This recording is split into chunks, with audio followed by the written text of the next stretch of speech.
이해훈 기획예산처 장관 후보자의 인사청문회가 내일 드디어 열립니다.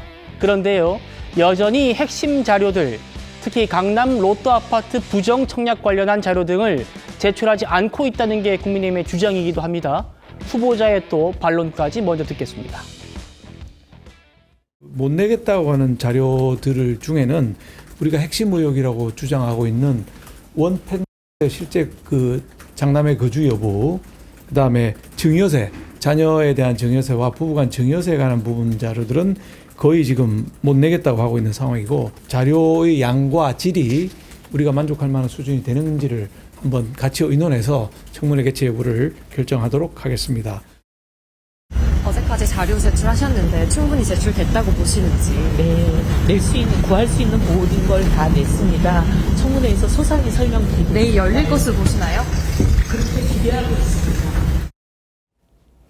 네, 후보자의 기대대로 오늘 국민의힘 박수영 간사가 내일 개최한다 이렇게 못을 박았습니다. 다만 추가 자료도 매우 부실하고 오늘 아침에야 도착했다 이런 얘기들도 있는데, 아무래도 내일은 불법 위반 논란이 큰 강남 로또 아파트 부정 청약 의혹이 최대 쟁점이 될 걸로 보입니다. 이어서 들어보시죠. 제가 제일 괘씸하게 생각하는 거는 장관직보다 원팬들을 아직도 소중하게 여기는 것 같아요. 위장 전입 그 국토부나 이런 데서 조사할 때 어떻게 하는지 아세요? 그 보통 교통카드 데이터 아니면은 뭐 차량 입출 데이터 이런 걸 가지고 이 사람이 실제 거주했는지를 보통 많이 따져요. 그래요? 그래서 저희가 문제가 됐으니까 그러면 장남 차량 출입, 교통카드 이용 내역 뭐 이런 것들 좀 내라. 안 주겠다는 거예요. 그러니까 장관직도 지키고 원팬도 지키겠다는 거거든요.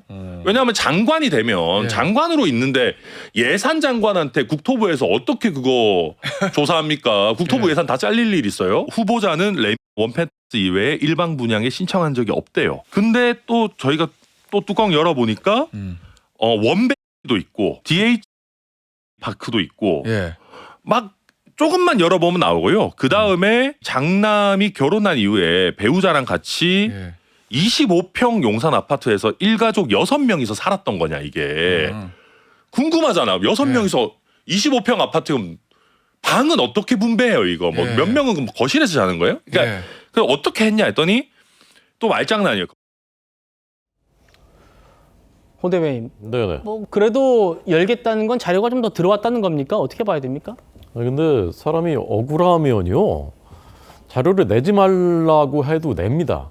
그래서 자기의 결백을 입증해야 되는 것이지 않습니까? 근데 지금 이제 자료를 내지 않고 있다라는 얘기는 해명할 수가 없다는 얘기죠.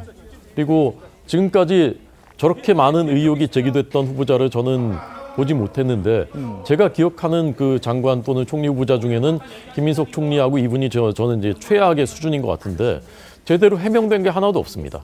의혹이 해소된 것이 하나도 없어요. 나머지는 다 청문회 때 보자 뭐 하면서 자료는 내지 않고 결국 이제 다 거의 다 사실이라는 얘기거든요.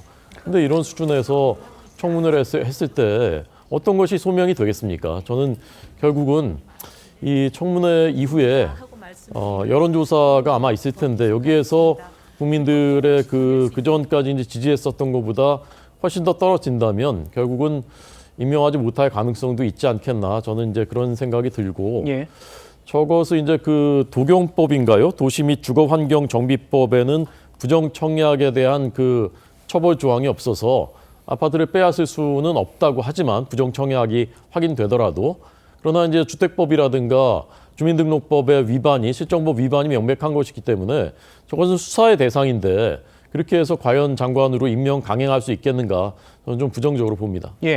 설 변호사님, 민주당 내부에서도 이 문제 같은 청약 문제 같은 경우에는 좀 팔고 분양가만 자신이 돌려받고 나머지 차익은 기부한다든지 이렇게라도 해야 되는 것 아닌가라는 얘기 나오는데, 그렇게 안 하고 있잖아요 지금 이해훈 후보자가.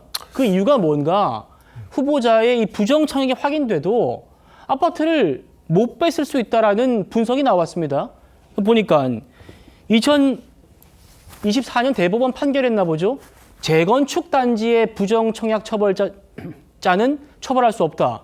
이 판례가 있다는데 맞습니까? 네, 뭐 판례 자체는 재건축 단지의 부정 청약자에 대해서 처벌할 수 없다라는 것이 있습니다. 이게 법의 사각지대이고 이 부분과 관련해 가지고 뭐 야권에서도 어떤 이 부분을 사각지대를 없앨 수 있는 법을 새로 개정 발의하겠다. 지금 이 아파트 로또 아파트 단지가 재건축 단지인 거죠? 맞습니다. 반포 15단지였나요? 과거에 이제 이 아파트의 원래 그 아파트는 그랬었었는데 저는 그렇다 손 치더라도 이 부분 이 판례를 그대로 적용할 수 있을지에 대해서는 조금 검토를 해봐야 한다고 봅니다. 그렇기 때문에 일단 국토부에서의 전수조사 과정 이 부분이 좀 다시 한번 필요하다고 보이고요. 그로 인해서 어떤 부정 청약이 된다고 한다면 당초에 청약을 통해서 받을 수 없었던 자격이라고 확인이 되면 저는 또 그 부분은 다시 그러니까 청약 취소가 될 수도 있다라고 보기 때문에 예. 저는 이 판례를 그대로 적용한다? 저는 그렇게 생각하지는 않거든요. 그렇기 때문에 일단은 국토부에서 조사를 통해서 과연 진짜 이 이혜훈 당시 후보자가 청약 점수를 그대로 한 것인지 아닌지에 대해서 일단 먼저 그 부분 사실관계를 확인해야 된다고 봅니다. 알겠습니다. 이런 또 법의 사각지대가 있는 줄은 또 이번에 처음 알았네요. 청문회 시켜보도록 하겠습니다.